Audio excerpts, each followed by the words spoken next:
షాద్ నగర్ వైపు ఉన్న మన స్వర్గసీమ వెంచర్లో ప్లాట్లు కొన్న వాళ్ళంతా సంతోషంగా ఉన్నారు. ఒక్కసారి విజిట్ చేయండి. నీ శ్రీజ వల్ల నీ గేమ్ పాడైపోయింది అనేది ఒక టాక్ ఉంది.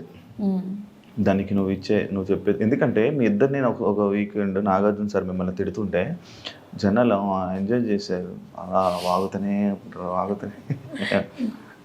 అండ్ ఇంకొకటి ఇద్దరు వాయిస్లు గట్టి వాయిస్లే. అసలు మీ ఇద్దరు మాట్లాడితే బిగ్ బాస్ లాగా మిగతా 12 మంది వాయిస్లు వినబడవు, 13 మంది ఉన్నారు, ఎవరి వాయిస్లు వినబడవు.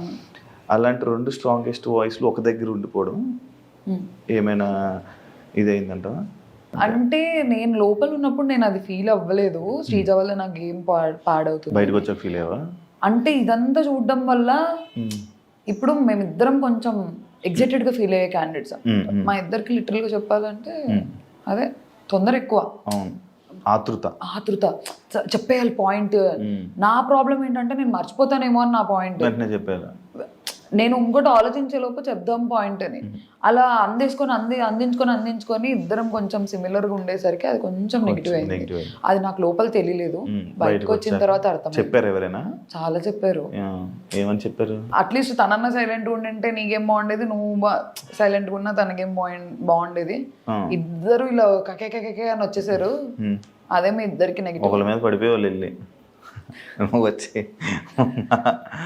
వచ్చి మమ్మల్ని కుదిరి అదే అంటారు వాళ్ళే డైలాగ్, నేను వచ్చి నిన్ను కుదిరా నువ్వు వచ్చి నన్ను కుదిరా. నేను వాళ్ళందరి మీద ఏం పడలేదు. లేదు నా దగ్గరకు వచ్చిన వాళ్ళకి అన్ని పాయింట్ అవుట్ చేస్తేనే వస్తుంది అది బాగా. కానీ నీ పాయింట్స్ అన్ని బానే ఉండేవి, కాకపోతే నువ్వు ఏదో మాట్లాడుతుంటే పక్క నుంచి తను వచ్చి ఇంకా రేపడం వల్ల ఇద్దరు చెలరైపోయేవాళ్ళు. అదే ఇంకోటి చాలా యాక్టివ్గా ఉండే పర్సన్ నువ్వేను, హైపర్ యాక్టివ్. మార్నింగ్ డ్యాన్స్ చేయడానికి ఏమైంది నీకు? సాంగ్స్ పెడితే నాకు నేను ఇది కూడా వస్తుందేసారా దాని గురించి సౌండ్ వస్తుంది, అంత బాగుంటది, వైబ్ ఎలా ఉంటది, దానికి కూడా నువ్వు ఎంతమంది ఏడిపించారు తెలుసా నన్ను లోపల. నాదొక స్వెటర్ ఉండేది, నేను దానిలో చేతులు పెట్టుకొని ఇలా ఇలా ఊగేదాన్ని. నాకు ప్రాబ్లం ఏంటి తెలుసా? కాదు, నాకు లేచిన తర్వాత కొంచెం టైం కావాలి. నేను ఇలా ఇలా హాఫ్ ఐస్ తో వచ్చేదాన్ని బయటికి. రాము ప్రియా కళ్ళు తెరివే అనేవాడు. నాకు ఓపెన్ అయ్యేది కాదు. సాంగ్ అంతా అయిపోయిన తర్వాత నేను యాక్టివ్ అయ్యేదాన్ని. మళ్ళీ అడిగేదాన్ని బిగ్ బాస్ ఇప్పుడు పాట పెట్టండి, బిగ్ బాస్ ఇప్పుడు డాన్స్ చేస్తాను. నాకు కొంచెం టైం కావాలి లేచిన తర్వాత యాక్టివ్ అవ్వడానికి. నేను నిద్రలో నుంచి లేవడమే ఉలిక్కిపడి లేసేదాన్ని. పాట టక్కన వస్తుంది కదా అని వచ్చేదాన్ని. కొంచెం నిద్రలో నుంచి దిగడానికి టైం పట్టేది, పాట అయిపోయేది. మీరు చాలాసార్లు హౌస్లో కామనర్స్ వర్సెస్ సెలబ్రిటీస్ అనే టాపిక్ అన్నారు. మీకు అగ్ని పరీక్ష ఎక్స్పీరియన్స్ ఉంది, మీరు సెలబ్రిటీసే కదా, అది ఎందుకు మర్చిపోయారు? నేను చాలా సార్లు అనలేదు, ఒక్కసారి టాస్క్ లో. అంటే అది క్యాప్టెన్సీ టాస్క్ అని మాకు తెలుసు, కానీ మాకు మా పర్స్పెక్టివ్ ఎలా ఉందంటే ఓనర్ అవ్వాలి క్యాప్టెన్ అని.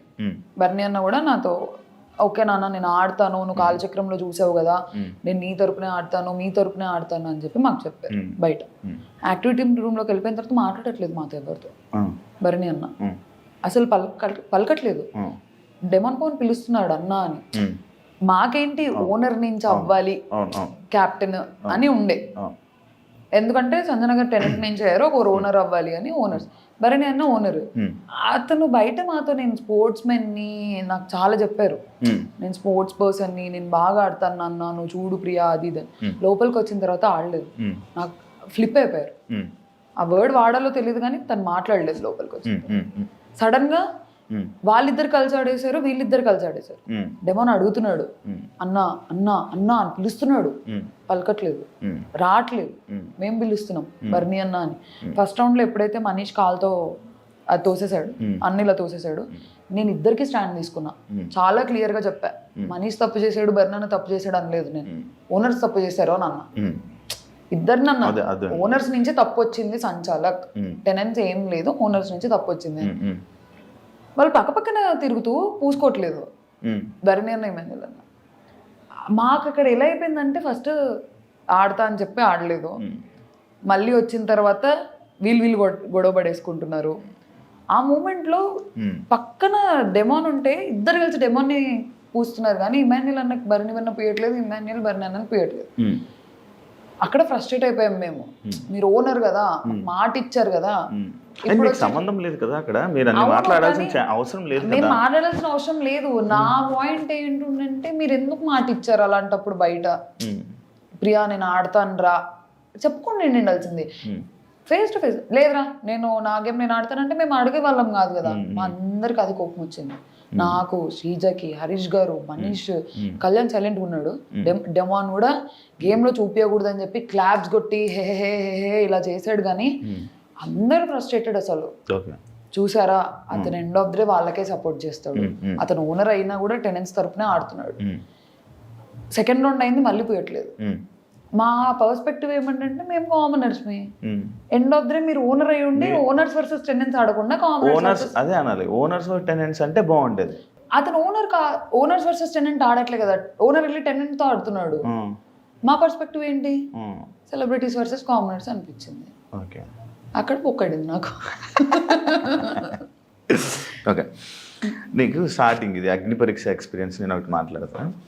లేడీ లక్ అన్నదానికి అది ఎందుకండి ఇప్పుడు స్టోరీ పెట్టావు, ఎంత క్లారిటీ ఇచ్చావు, నాకు నచ్చట్లేదు అని చెప్పి.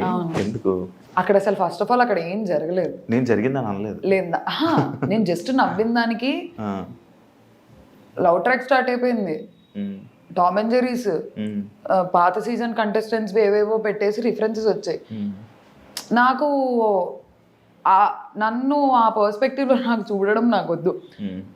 ఎందుకు ఊకే అప్పుడే అగ్ని పరీక్ష నుంచే ఆ ట్రాక్ నేను కంఫర్టబుల్ కాదు. హౌస్ అవును నేను చాలా క్లియర్ ఉండే. మీరు హౌస్ లో కూడా చూస్తే నేను చాలా క్లియర్ ఉండే. చెప్తా దాని గురించి. నాకు వద్దు, నాకు ఆ పర్స్పెక్టివే నాకు వద్దు. ఎందుకు లవ్ ట్రాక్ లవ్ నచ్చదు అసలు? అలా కాదు, నాకు ఆ షోలోకి వెళ్ళి అది చేయాలని లేకుండే. షో అంటే ఆ షోలో ఒకవేళ నచ్చినా కూడా నాకు లవ్ ట్రాక్ వద్దు. ఫస్ట్ ఆఫ్ ఆల్ నేను ఫిక్స్ అయ్యాను నాకు అక్కడ ఎవరికి నచ్చరు. ఇప్పుడు మమ్మీ డాడీ చూస్తుంటారు, సంబంధాలు చూస్తున్నారు, ఇప్పుడు అడుగుతారు ఏంటండి మీ అమ్మాయి అలా చేస్తుంది, ఎందుకు మీ అమ్మాయి వాళ్ళకి ఎందుకు బ్యాడ్ అవ్వడం కాదు, నాకెందుకు బయట చేసుకోవచ్చు అలా ఏమైనా చేయాలంటే. షోలో నన్ను ఫస్ట్ ఆఫ్ ఆల్ నాకు ఆ ట్రాక్ వద్దు అనేది నాకు క్లారిటీ ఉంది. నాకు వద్దు, ఐఎమ్ క్లియర్. నా నా నా బౌండరీస్, నా సెల్ఫ్ బౌండరీస్ అవి, ఆ బౌండరీస్ అంతే. ఓకే ఇదే టాపిక్ మీదకి వస్తే యాక్చువల్లీ నిన్ను కళ్యాణ్ ట్రాక్ అనుకున్నారు. యాక్చువల్ లోపల జరిగిన స్టార్టింగ్ ఈ ట్రయాంగిల్ స్టోరీ, లవ్ స్టోరీలు ఏదైతే ఉందో ఇందులోనే అంటే మీ ఇద్దరిలో కూడా ఆ వైబ్రేషన్స్ అవి జనాలకు వైబ్రేషన్స్, మీ లోపల వైబ్రేషన్ జనాలకు వచ్చిన వైబ్రేషన్స్ అంటే మీకు కూడా కొంచెం అలా అనిపించిందేమో, ఒక ఈ వీళ్ళది కూడా ట్రాక్ నడుస్తుందేమో అని అనుకుంటే. కాకపోతే నీకు ఆ ట్రయాంగిల్ చూసి నువ్వు దూరం అయిపోయావు అని కొంతమందికి అర్థమైంది. అసలు ఏంటి ఆ లవ్ ట్రాక్ ఏంటి అసలు? ఇది అసలు ఫస్ట్ ఆఫ్ ఆల్ అగ్ని పరీక్ష నుంచి కళ్యాణ్ నేను ఎప్పుడు ఆ యాంగిల్లో మేము చిన్నోడు నన్ను పెద్దమ్మ, సూర్పనక్క ఇలా అనుకుంటూ తిరిగేవాడు. పెద్దక్క ఇప్పుడు మనోడి కన్నా అందరూ పెద్దోలే కదా. అలా కాదు, మా ఇద్దరు బాండ్ ఫస్ట్ నుంచి సిబ్లింగ్ బాండ్ లానే ఉండేది. టామ్ అండ్ జెర్రీ లాగా ఉండేవాళ్ళం మేము. సూర్పనక్క అనేవాడు, పెద్దక్క అనేవాడు, పెద్దమ్మ అనేవాడు. మాకు అగ్ని పరీక్ష నుంచి ఆ బాండ్ ఉంది. వాడు అక్క అని పిలువరా అంటే పిలిచేవాడు కాదు, ఆఫ్ కెమెరా. ఆన్ కెమెరా కాదు, నువ్వు సూర్పనక్కవే, నువ్వు అక్కవి కాదు సూర్పనక్కవి ఇలా వేసేవాడు. ఆ పిలవలేక కాదు, మేమిద్దరం టామ్ అండ్ జెర్రీస్, అక్క తమ్ముడు బాండే అది. వాడు అక్క అని పిలవట్లేదు, మాట్లాడితే లోపల కూడా బిగ్ బాస్ లో కూడా పెద్దమ్మ ఇవే అంటున్నాడు. ఆ గయ్యాలి రాక్షసి ఇలా అనేవాడు బాగా. నువ్వు ఫస్ట్ అక్క అంటే వాడి క్లిప్ ఏదో ఉంటే నువ్వు అక్క అంటే నేను ఈ క్లిప్ ఇస్తా అంటే వాడు సరేలే నేను అక్క అనాలి కదా, నువ్వు సరే సూర్పనక్కవు కాదు అక్క అని అన్నాడు. మా ఇద్దరు బాండ్ ఫస్ట్ నుంచి ఆఫ్ కెమెరా, అగ్ని పరీక్ష ఆఫ్ కెమెరా నుంచి బ్రదర్ సిస్టర్ లానే ఉన్నాం. ఎప్పుడు వచ్చి అసలు అలా మాట్లాడలేదు కూడా నాతో. నేను చిన్న పిల్లోడు అన్నట్లే చూసుకునేదాన్ని.